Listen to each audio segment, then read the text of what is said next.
Hello friends, welcome back to Shweta health tips. Pregnancy checkup में ultrasound जरूर होता है और अगर मदर आपके मन में ये सवाल है कि प्रेगनेंसी में इसे मिनिमम कितनी बार कराना चाहिए, ये प्रेगनेंसी में सेफ़ है या नहीं, इसका क्या इंपॉर्टेंस है, तो ये वीडियो आपके लिए ही है। लास्ट तक वीडियो को देखें, स्किप ना करें। Then let's start the video.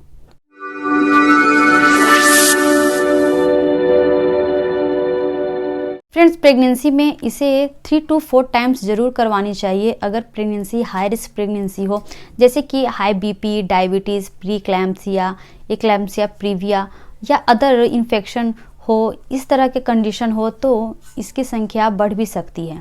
ना इसकी टाइमिंग क्या होती है, इसे प्रेगनेंसी में कब करवाना चाहिए। प्रेगनेंसी के फर्स्ट ट्राइमेस्टर में जैसे मंथली मिस हो जाता है, उसके 10 से 15 दिन बाद 6 to 8 वीक में फर्स्ट स्कैन कराई जाती है।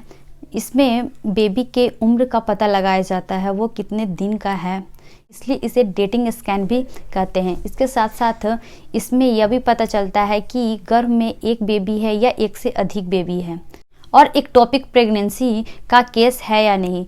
फ्रेंड्स, समटाइम्स जो बेबी होता है, जो फीटस होता है, वो यूट्रस में डेवलप ना हो करके कभी फैलोपियन ट्यूब में या अदर बॉडी पार्ट्स में डेवलप होने लगता है, तो इस कंडीशन को एक्टोपिक प्रेगनेंसी कहते हैं। इस स्कैन से ये भी पता लगाया जाता है। स्कैन से 100% प्रेगनेंसी कंफर्म हो जाती है। दूसरा स्कैन जो कराया जाता है वो फर्स्ट ट्राइमेस्टर के दूसरे चरण में यानी कि 11 to 13 वीक्स में कराई जाती है। इसे एंटी स्कैन कहते हैं। इसे न्यूकल ट्रांसलुएंसी स्कैन भी कहा जाता है। इसमें बेबी के नेक थिकनेस का पता लगाया जाता है। बेबी का नेक थिकनेस अगर 2 mm से अधिक होती है तो कंजेनाइटल प्रॉब्लम, डाउन सिंड्रोम को इंडिकेट करती है। इससे मेनली नेक के फोल्ड के थिकनेस का पता लगाया जाता है, जिसे न्यूकल फोल्ड थिकनेस भी कहते हैं।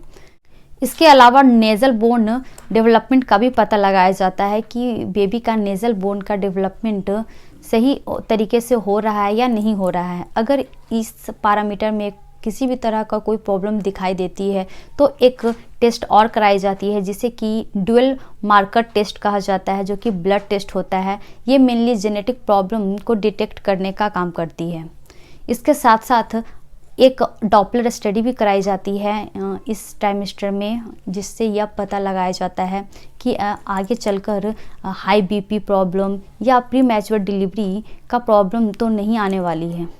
प्रेगनेंसी में थर्ड स्कैन जो कराई जाती है वो 18 to 20 वीक्स में कराई जाती है, जिसे कि सेकेंड लेवल स्कैन या एनोमैली स्कैन कहा जाता है।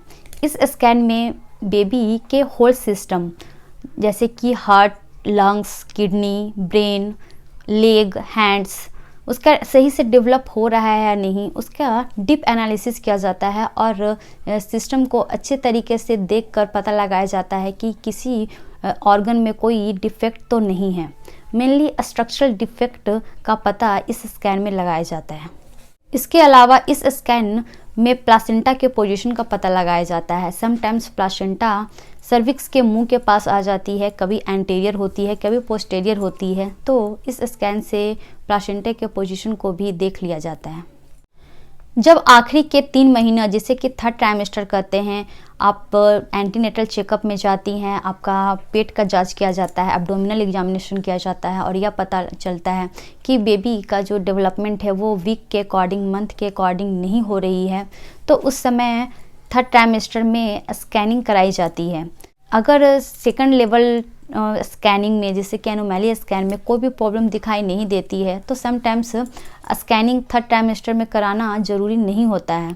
लेकिन अगर प्रॉब्लम हो, जैसे कि IUGR इंट्रायूटेराइन ग्रोथ रिस्ट्रिक्शन कहा जाता है, जिसमें बेबी का ग्रोथ वीक के अकॉर्डिंग नहीं हो पाता है, अगर हेल्थ प्रॉब्लम हो मदर का, अगर लीकेज होना स्टार्ट हो गई हो, मदर को वेजाइनल लीकेज हो रही हो, वाटर लीकेज जो कि एमनियोटिक फ्लूइड बोलते हैं, वो अगर लीकेज होना स्टार्ट हो गई हो थर्ड ट्राइमेस्टर में, तो इन सारे कंडीशन में स्कैनिंग कराई जाती है।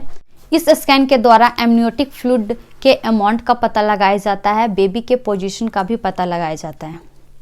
जब कभी मदर को बेबी के मूवमेंट का पता नहीं चल पाता है तो उस समय कलर डॉपलर कराई जाती है।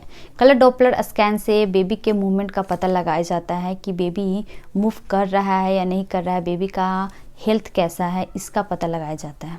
जब कभी मदर की फर्स्ट डिलीवरी सिजेरियन सेक्शन से हुई हो और सेकंड डिलीवरी नॉर्मल के लिए ट्राई करना हो तो स्कैन की हेल्प से स्कार थिकनेस का भी पता लगाया जाता है। अगर स्कार थिकनेस बहुत ज़्यादा पतली हो तो उस समय सिजेरियन सेक्शन की सलाह दी जाती है, और अगर स्कार थिकनेस एडिक्वेट थिकनेस उसका हो, थोड़ा थिकनेस ज़्यादा हो तो नॉर्मल के लिए ट्राई किया जाता है।